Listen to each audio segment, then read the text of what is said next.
Kengash. Qanaqa kengash? Eng professional. Har biri aniq yo'nalishga javobgar.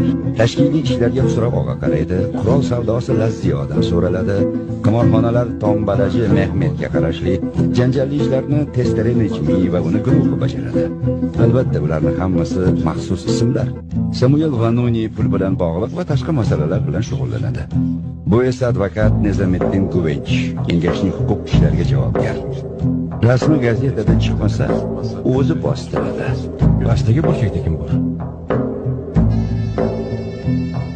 Mehmet Qaraxonli, yana bir ismi Baron. Aloqalari? Juda ozg'in bo'lamiz.